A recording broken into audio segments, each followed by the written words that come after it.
For Chapter 12, Strategic Control and Crisis Management. In this commentary, we'll talk about the strategic control process, and we'll close with a discussion on crisis management. Strategic control consists of determining the extent to which the organization's strategies are successful in attaining its goals and objectives. Strategic control addresses the gaps that occur between intended and realized strategies. You may recall from Chapter 1, we talked about the problem that occurs when what strategy intends or plans doesn't really materialize as new information becomes available, competitors change their courses of action, and so forth. You need to have a process in place that allows you to tweak the strategy in a good case or good situation, and maybe institute significant changes if things are just well off course. Strategic control is that process to help you do it. Without strategic control, there are no clear benchmarks, and there's ultimately no way of determining if the company is successful or not. What happens is that anyone's opinion is just as valid as anybody else's opinion. So let's just think, for example, let's just say that your company was instituting a customer service program, maybe a new program to improve customer service. And at the end of the year or the quarter or whatever the period of time was for the implementation of this program, how would you know if it was a success or not? You might say in general terms, we would like to see more satisfied customers. Well, what does that mean? Does that mean customers are smiling? Does it mean they're buying more product? Does it mean they respond to a survey in a way that says they're more satisfied? Does it mean that the product has fewer defects? What are we talking about here? If we don't define this, then what happens at the end of the period is that anyone can claim it was successful or unsuccessful. And typically you would find that those who argued for the strategy way back during the formulation process will be the first ones to claim that it's successful. Maybe those who had reservations come in and say it didn't work out as planned. So we need to agree on what those metrics will be, how we're going to determine if a strategy is going to be successful before we start down the road of executing it. Now, strategic control gives executives the opportunity to account for last-minute changes during implementation as well. So what do you do when things just don't carry out or don't occur as you originally intended? What kind of changes can be made? What if there's a lawsuit that is brought against your company for maybe defects in a particular product, and your new strategy was relying heavily on that product? Well, maybe you can change products. Maybe you can change the specifications of that product. Well, what are you going to do? You need to be able to make some changes to keep the show going on. And that's what's involved in terms of strategic control. We think in terms of control as a 5-step process. And we start by determining the focus of control. What are we going to look at to make that judgment in terms of whether we are successful or not? And then once we know what we're going to look at, what are the standards or benchmarks we will use so that we can compare our actual performance, what we actually are able to accomplish as a company, with those benchmarks. And that brings us to number 3, where we measure the performance. We carry out the strategy and we say, okay, we increase sales by this level. We have customer service ratings that have changed and now are 7.3 when they used to be 7.1. So we have some type of measurement that we can work with. We then move to step 4, where we compare the standards to the performance. So we originally expected to have a growth in sales of 7.5%. We ended up with a growth of 5.7%. So here's the comparison. Step 5, what changes do we need to make? So this is just a simple thought process of going through. This is not something that we do completely in a literal fashion, but it's a very basic way of thinking about it. How will we determine if our company is successful with this new strategy? And then once we actually put it into play, how can we make those comparisons to benchmarks and then make changes as needed? That's the strategic control process. Now, in the first step, we think about focus being both internal and external. So we want to think about how well the firm is attaining its goals. From the external side, we want to think about things like what recent external changes are affecting the firm. And it's okay to use qualitative and quantitative factors. The idea here, though, is to make sure that we develop a focus of strategic control that is specifically aligned with the alternatives we're recommending. So, for example, we might think about growth being a positive for the company, maybe revenue growth being positive for the organization. But that's only a relevant focus of strategic control if it is aligned with an alternative. Maybe the alternative is to open up new outlets or to develop new products. So if we can connect growth with the strategy, well, that's fine. If not, then it's not a relevant way of determining if our strategy has been successful. Next, we develop benchmarks, strategic control standards. We can look at what the industry averages are. We can look at successful companies in our industry. We can look at our past performance where we've done well. But we want to have a rational way of creating benchmarks that are as specific as feasible so that later on we can determine whether we met those benchmarks or not. If you don't make the benchmarks because you think, well, we can't really be sure, then it's going to be difficult later to determine if you were successful. Simple example, if you think of athletics or any type of, pick your favorite professional sports league. Because teams play each other, every time there's a win, there's got to be a loss. So that means the average team will, by definition, win half of its games. Let's say in the context of a football team, you might win 8 games and lose 8 games on average. And let's say you make some changes to your team, and next year you say our goal is to be a better team. And say, well, what does that mean? Does that mean we'll win 9 games? Does it mean we'll win 12 games? Does it mean we'll win 4 games? Well, some will say, well, we can't really put a number of wins here because you never know what will happen. Somebody gets injured, another team gets better. All sorts of other things can happen. Well, that's true, but if you don't set that standard, then at the end of the year, you don't know whether you were successful or not. And what often happens, end of the year, the team wins 8 games again, just like it did the year before, and everybody argues about whether the strategy worked or not. So even though it's not perfect, you need to come up with a benchmark. Now, you can look at best practices as part of this. You may recall that we talked about critical success factors in an earlier chapter. That's really related to best practices, the idea that there are things that successful companies are doing, and we can use some of that information to help us think about benchmarks. So maybe we've identified that fast food restaurants that are successful can service everyone through the drive-thru in 90 seconds. Or 90% in 90 seconds. Everyone, of course, is unrealistic. There's always someone that will take longer. So maybe we've developed that standard. 90% of our customers get through the drive-thru in 90 seconds. Well, that would be a best practice. Maybe it's something our competitors are doing, and that's something we can use as a target for our own performance. Of course, keep in mind that sometimes these benchmarks can create problems because if your goal is to get people through in 90 seconds, you might rush someone through and achieve the 90-second goal, but they might get the wrong food or they might have some other problem with their order. So, of course, every type of benchmarking can lead to that type of dysfunctional behavior. We can look at published information for strategic control. Like the Fortune magazine publishes the most and least admired U.S. corporations every year. The Fortune 500, you can see in publications such as Forbes, Industry Week, Business Week, all sorts of information. One of my favorites is Consumer Reports. Consumer Reports will evaluate different products. Consumer Reports does not accept advertising, so it tends to be relatively unbiased. But then it'll report on the stability and objectively the different standards of different products.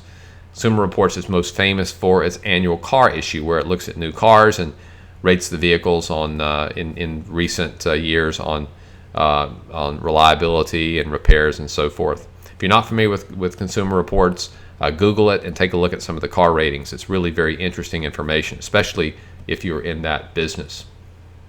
We think about quality. If quality is one of those standards we're looking at, keep in mind it can be measured objectively and subjectively. We can look at quality in terms of the number of defects in a product, or we can think in terms of whether consumers say they are satisfied. At the end of the day, if our consumers like the product, then they're satisfied, then the quality must be good, regardless of how we might measure that on the physical side. So this is an example where you might want to look at both objective and subjective measures. Innovation is another area we often look at. We often want our companies to be more innovative. Now, this is very complicated. It's conceptualized, measured, and controlled through a lot of different means. So how do you determine if your company is innovating? You might say, we just feel it. That's not good enough. You have to have a way to measure it.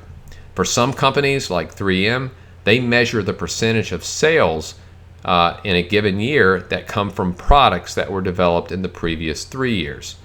And that's an interesting way of thinking about innovation. If you're innovating, you should have enough new products where you're always getting a certain percentage of sales coming from those new products. So be creative in terms of developing your measures. Market share is also a good measure as well, as good standard. Your percentage of the market. You can also think of relative market share as well, if you recall that back from Chapter 2. And this is the idea that you're looking at your company as your company's percentage of the market, not in terms of the entire industry, but in terms of a group of companies that you develop. But either way, market share can give you a sense of the extent to which your company is growing relative to your rivals. Now, steps 3 through 5 is all about exerting strategic control. And here's this: you've established the performance targets or benchmarks throughout the organization, and then you actually execute the strategy, and then you take corrective action at all levels if the actual performance is less than the standard that's been developed, unless extraordinary causes of the discrepancy can be identified. So another way of looking at this: would you always take action if you fall below the standard? Now, the answer is usually you would, but you want to take a realistic view. And there's some extreme examples you can think about. Let's go back to the athletic example. Let's say you have a goal of winning a certain number of games, and on the first play of the very first game, your star quarterback gets hurt and is out for the season. Well, that might give you a sense of rethinking, what that standard should be and whether you were successful or not, given that unfortunate event. Same thing can happen in a company. What if you have plans to grow your market, and as soon as you execute this strategy, you have a fire in one of your facilities and you're not able to produce product for 6 months? Well, things change. That's something you have to take into account. You want to hold a high standard when those things change. You don't want to make excuses, but sometimes what happens is significant, and it does justify taking a second look at your benchmarks. The balanced scorecards are often used as ways of thinking about performance that are a little bit broader than just looking at things like market share or growth. A balanced scorecard takes a variety of areas of performance that are linked to the strategies you have. So you might include profitability, maybe in terms of return on assets or return on equity. You might have market share in there, revenue growth. You might have things like customer satisfaction, or how you score on a certain customer satisfaction measure. Maybe you have something in terms of support for the environment or other causes that your company find would be important. And you weight all these factors, and that becomes your balanced scorecard. And that's the way you determine how well your company is doing at the end of the year, instead of just having this debatable notion of what's more important, the stock price or revenue or what people think about us. So a balanced scorecard is an organized way of taking the different parts of the organization, different types of outcomes, and putting them together in one single place. Now, a comment on controlling through the formal and informal organizations. You recall the formal organization is the way that companies can officially modify work and reporting relationships. That's the organizational structure type issues. And the informal organization looks at things like culture and leadership. Now, the formal organization can really help or hinder success. If you have the right type of structure in place, you can improve your performance, and that might be something that you need to change as part of strategic control, to tweak that structure. Business process reengineering is the application of technology and creativity to eliminate the unnecessary operations or drastically improve those that are not performing well. This is something that occurs through the formal side of the organization. Keep in mind the informal is important too. The culture, the strategic leadership, all that is important as well. Well, let's shift gears and talk about crisis management. Now, managing a crisis is part of strategic control, but it's a very specific part of strategic control, because when we talk about a crisis, we're referring to any substantial disruption in operations that physically affects the organization, its basic assumptions, or its core activities. Another way of thinking about a crisis is this is something serious that can affect whether the organization even survives. So a crisis is not an employee or quitting the job, or a customer who calls and says that they don't like your product and they're not buying anything anymore. Those are problems, those are issues, those are considerations. Those are not crises. A crisis is something much more substantial. You could have a crisis in terms of a class action lawsuit that can bankrupt your company. You could have a fire that burns down one of your production facilities. You can have consumers using your product and getting hurt. Maybe it's a toy. Maybe children use the product and they cut themselves. These are examples of crises, and your company should be prepared to deal with the types of crises that you could face. And we categorize this loosely under strategic control, but really this is a bigger issue that affects the organization strategically at a broader level. Crisis management is the process of planning for and implementing crisis responses. There are lots of famous organizational crises. These are documented in the chapter. I'll make a few comments on some of them. The most famous crisis case for scholars is the Johnson & Johnson Tylenol case in 1982. And the very short version of this is that you had somebody who laced Tylenol capsules with cyanide in Chicago, and you ended up with some people dying who they would buy the product off the shelf. So let me back up. They laced it with cyanide, put the product back on the shelves in certain stores. People would buy the product, take them thinking they were getting Tylenol, and essentially poison themselves to death. So you had people dying as a result of this. So how would you respond as a company? Well, you don't know what the cause was. Was it a production problem? Were people was somebody tampering with the product on the shelves? You don't really know. Well, J&J took a very progressive stance, even though the company had lost massive market share when this scare occurred and people were just scared to death to take Tylenol. The company stepped in, took responsibility, gave refunds for all the products. It took care of all the people who were hurt, even though it wasn't their fault. I guess in the end, it was really somebody who had come and done this in stores. And then they redesigned their product in the form of a caplet instead of a capsule. This is a good example if you want to spend some time studying a case where a crisis was managed properly. This is a classic example. Yes, J&J spent a lot of money dealing with this. It was not easy, but after a couple of years, confidence returned, and this company survived. Union Carbide in Bhopal is another example where you had an explosion that released a gas into a neighboring village, killing about 1,000 people.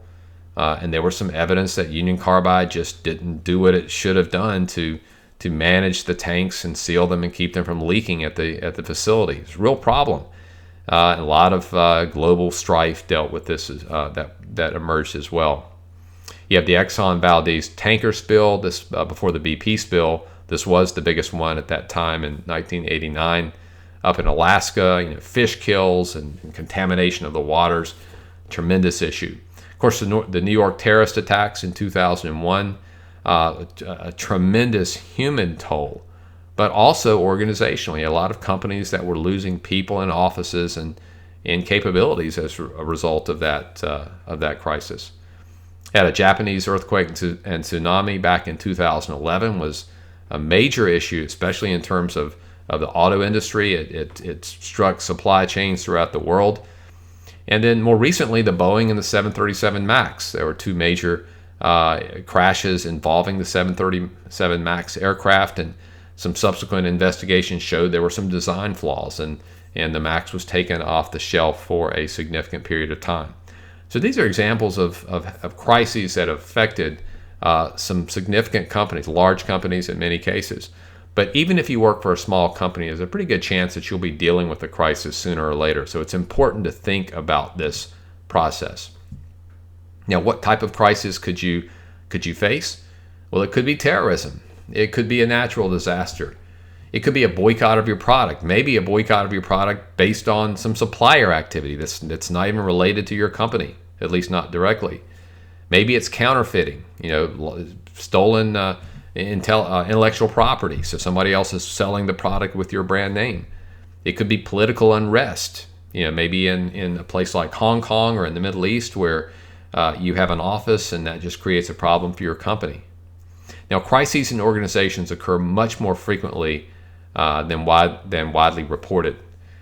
You can often pick up the Wall Street Journal and read about them, but there are a lot of other crises that occur as well. And if you're not prepared to face one in your company, then you'll likely end up dealing with one by surprise.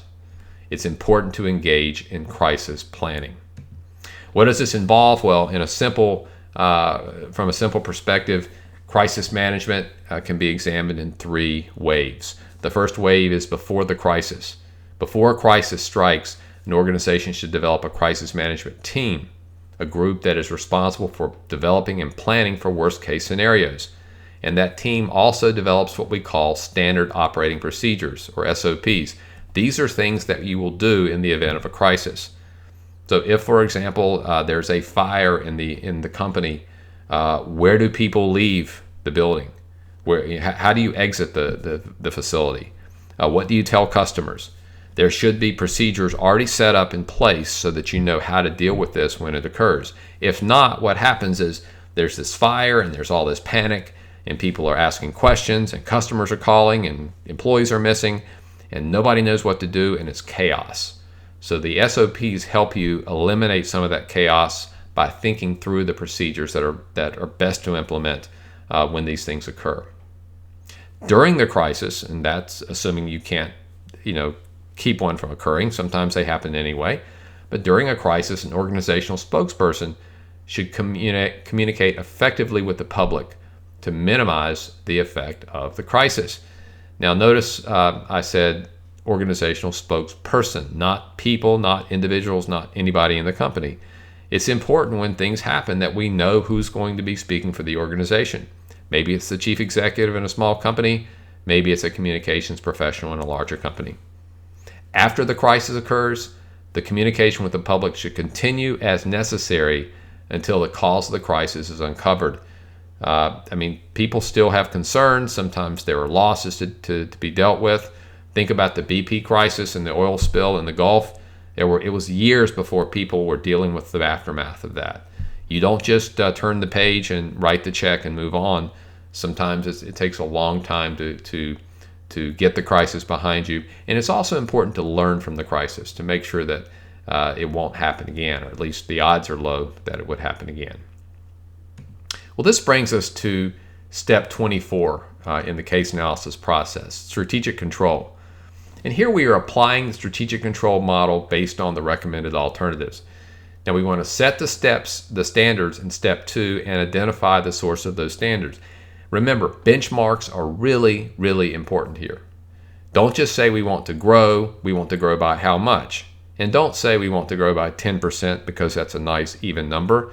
There needs to be a rational determination of whatever that benchmark or standard is. Be very specific. Now, of course, you are not in a position, if you're doing a case analysis, to execute that strategy and then compare the actual performance to the standards and so forth. You're not able to do that. Your work stops at the point of making the recommendation.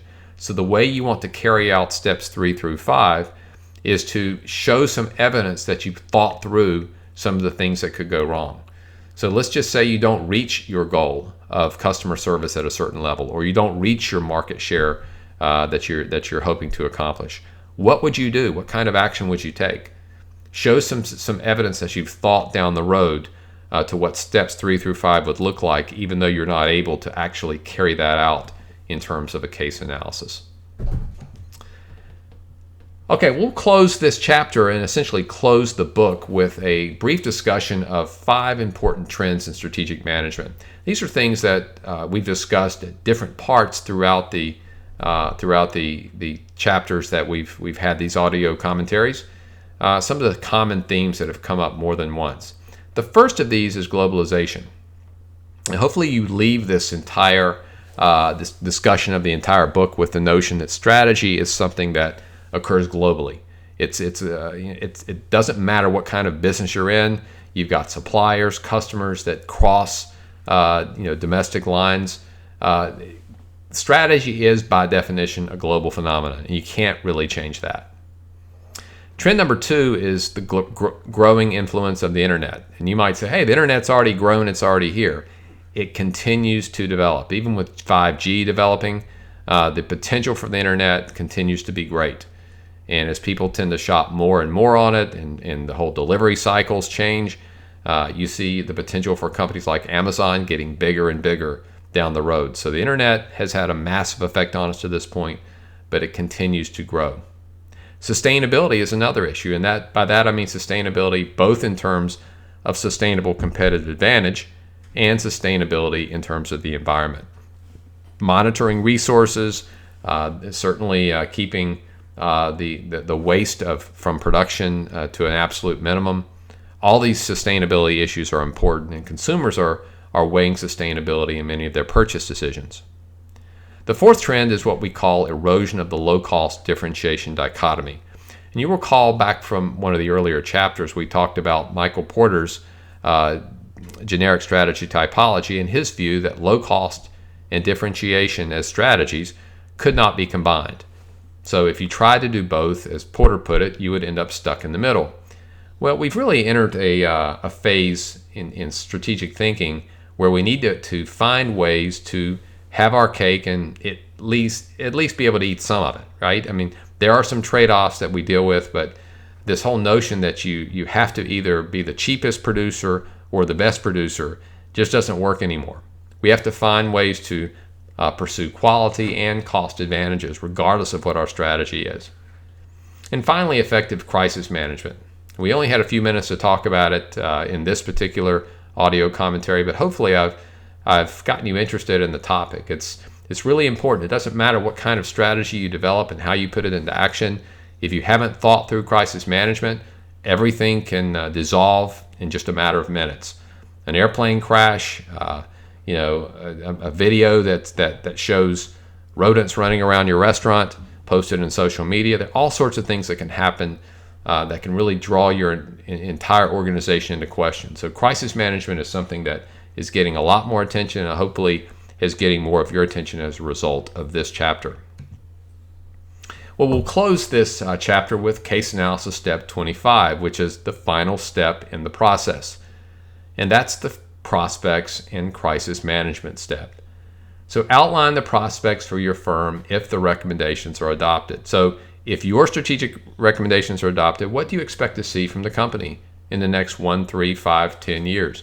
And you might even add to this, what would you expect to see if those recommendations are not adopted? You also want to think in step 25 about crisis preparation. What types of crises would be most common for your organization? They might be associated with your industry. For example, if you operate an airline, you might think about things like a pilot strike or an airline crash. If you operate a restaurant, it might be food poisoning. So there are certain things that would be more common in your particular industry or for your particular company. Think through those and make some recommendations concerning how your organization can be better prepared for a crisis. Well, this concludes our audio commentary for Chapter 12 and for the entire book.